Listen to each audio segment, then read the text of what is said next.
Hi, my name is Christine and this is Life Lessons. This is the third part of our series on speaking to be memorable. Whatever platform you're watching this on, you will find the first part that gave you the why you want to become a memorable speaker, and the second part which talked about the how of how to make a memorable presentation. So whatever platform you're watching this on, there will be those two sessions already. So I'm not going to go too much to hash that up because that is already available. I'm just going to straight on to the do's and don'ts of a memorable presentation.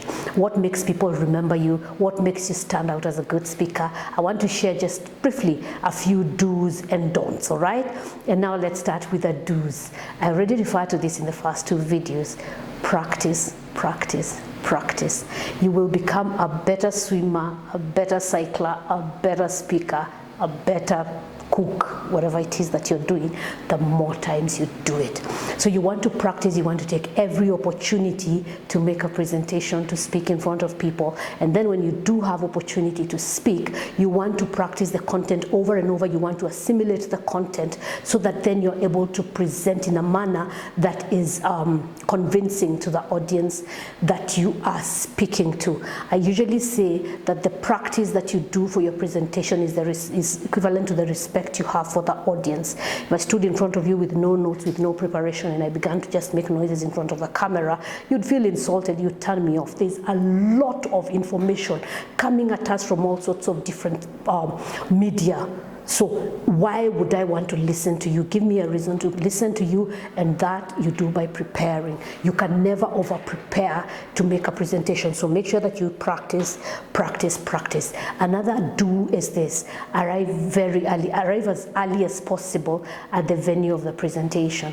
You want to not be flustered when you get there. You especially don't want to be late. If we say, and now let's have Christine Mattelli, everyone looks around and Christine Mattelli is not even there, people are so that later on when they introduce you, our respect for you already went down a notch.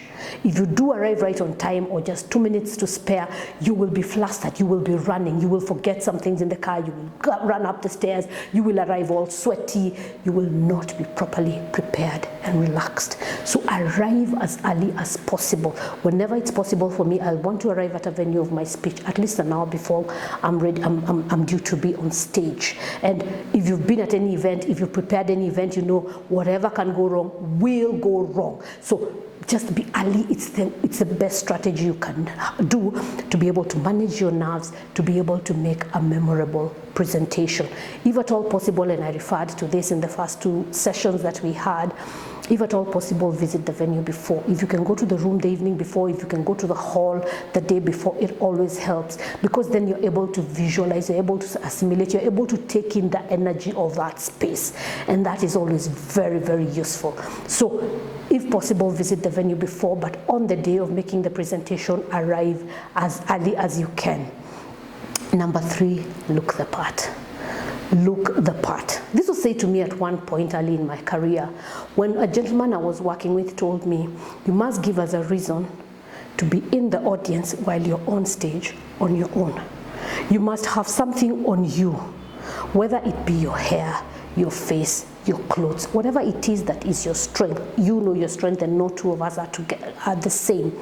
Make sure you look the part. Make sure, because people will see you and make up their minds about you long before you open your eyes. You open your mouth, sorry. Before you say a single word, people have decided, can we listen to her? Should we listen to her? Does she know what she's talking about? Does she earn the respect? Does she earn my attention?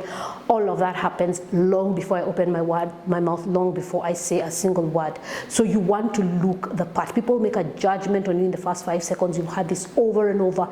Give people a reason to want to listen to you.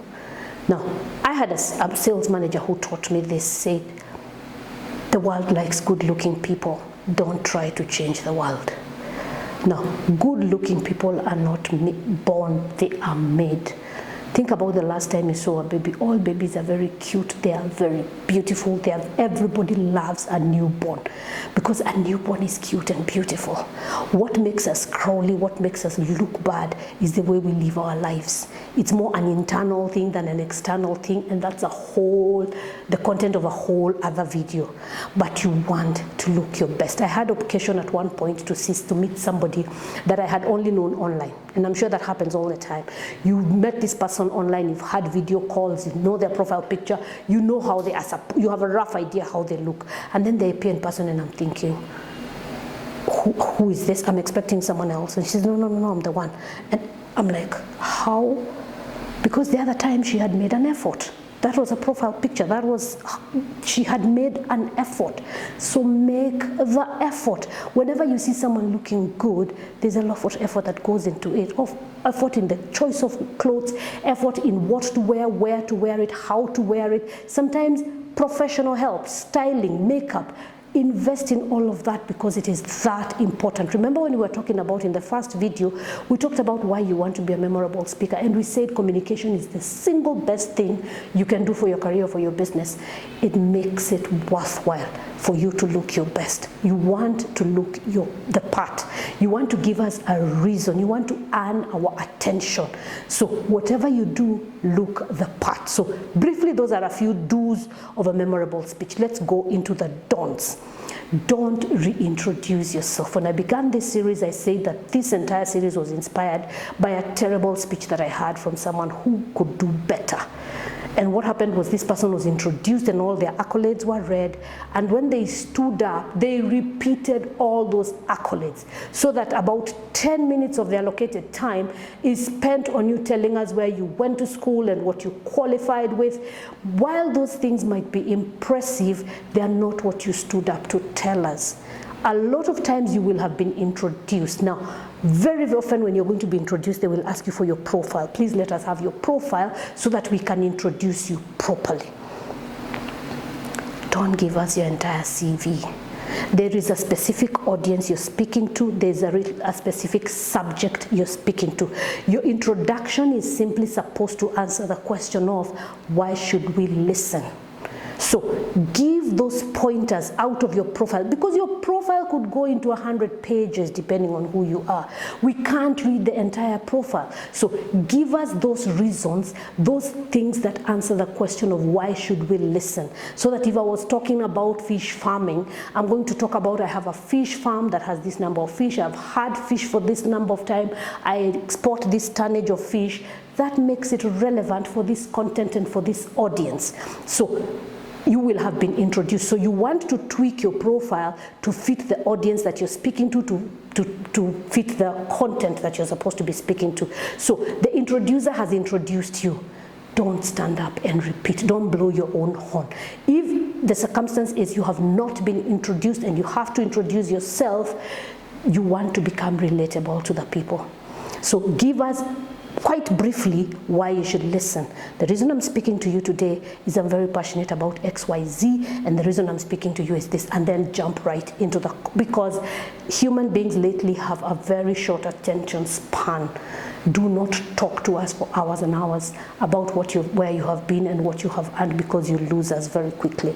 So do not reintroduce yourself. Do not spend too much time on your accolades. Just answer the question of why should we listen and jump straight into the content. Secondly, never stop learning. Never stop learning. You want to become a better speaker tomorrow than you are today. If I do anything, I tell you, I bore my children to no end because I'm forever listening to speeches. The reason I listen to speeches, there's people I listen to not so much for their content, but for the how-to, because these are people I learn from and I want to pick a few lessons from them all the time. So you never want to stop learning. You never want to stop practicing. I hope this has been useful. Please interact with me, whatever platform you're watching this on. My contact details are on them. Please interact with me, talk to me, and let's become better speakers. My name is Christine. I'll talk to you again soon. Bye-bye.